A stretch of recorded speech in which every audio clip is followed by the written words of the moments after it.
Would like to introduce myself, Sadiksha, Basnet, and we are Dangol, here in this virtual debate where we will be deeply discussing on the topic whether self-studies or classroom studies are a better studying option.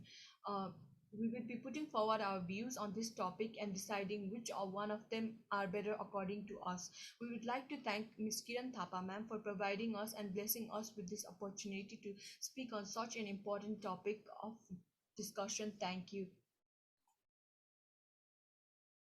Respected teachers and friends, I would like to thank Mrs. Kiran Thapa for providing me with an opportunity to put forward my views on the very sensitive topic matter, self-studies versus classroom studies. Self-studying is a process to learn certain things independently in an absence of any professionals. However, there might be an inclusion of different resources collected by one as per their needs. Self-studies has always been disregarded as one of the most non-effective study strategies. Yes, it might be very difficult to start off with the self study without motivation, dedication, and goal driven. As said by the Vice President Abraham Lincoln, give me 6 hours to cut down a tree and I'll spend the first 4 hours sharpening the axe. Aren't those the factors which creates a very intellectual person? Yes, the motive of the self studies is to be independent and explore. The more we explore, the more we grasp the concept.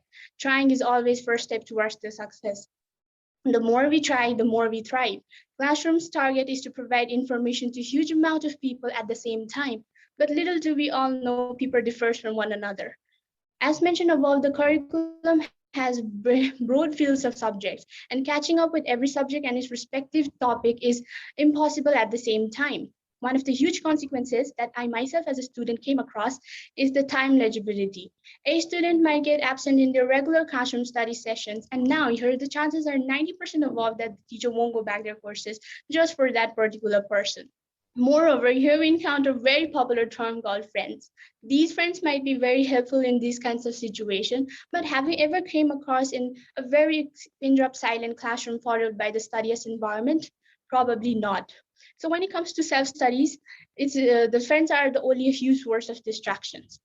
To sum up everything that has been stated so far, classroom studies are the base for the knowledge where we invest this knowledge into self-studies. I strongly believe in the supremacy of self-studies. Thank you. As a view put forward by the speaker of the opposition, my views are quite different from that. Generally, classroom studies means studying with physical interaction with teachers and peers in settings such as classrooms, university, colleges, schools, etc. As social animals, interaction is a key component of being human. Classroom studies promotes organizational skills, collaborative learning. Not everything can be covered or not every major can be covered through self studies. For example, being a doctor requires you for doing practical from highly skilled professionals. You need to acquire the knowledge which cannot be acquired through self studies, as the internet or books can be a source but practical, but the person who has acquired the knowledge is far more a better resource. um, not every person is goal oriented, not every person can get motivated. Not going back is a rule of life. As our classroom in the classroom, the courses are not reversed. It is a rule of life. A river flown away will not come back to you. Friends are not only for as a source of distraction or a toy to be used only in classroom. They are much more than that. They are important for you in every aspect of life. As a speaker of the opposition quotes that Abraham Lincoln said, "Give me 6 hours to cut a tree, I'll take 4 hours to sharpen it."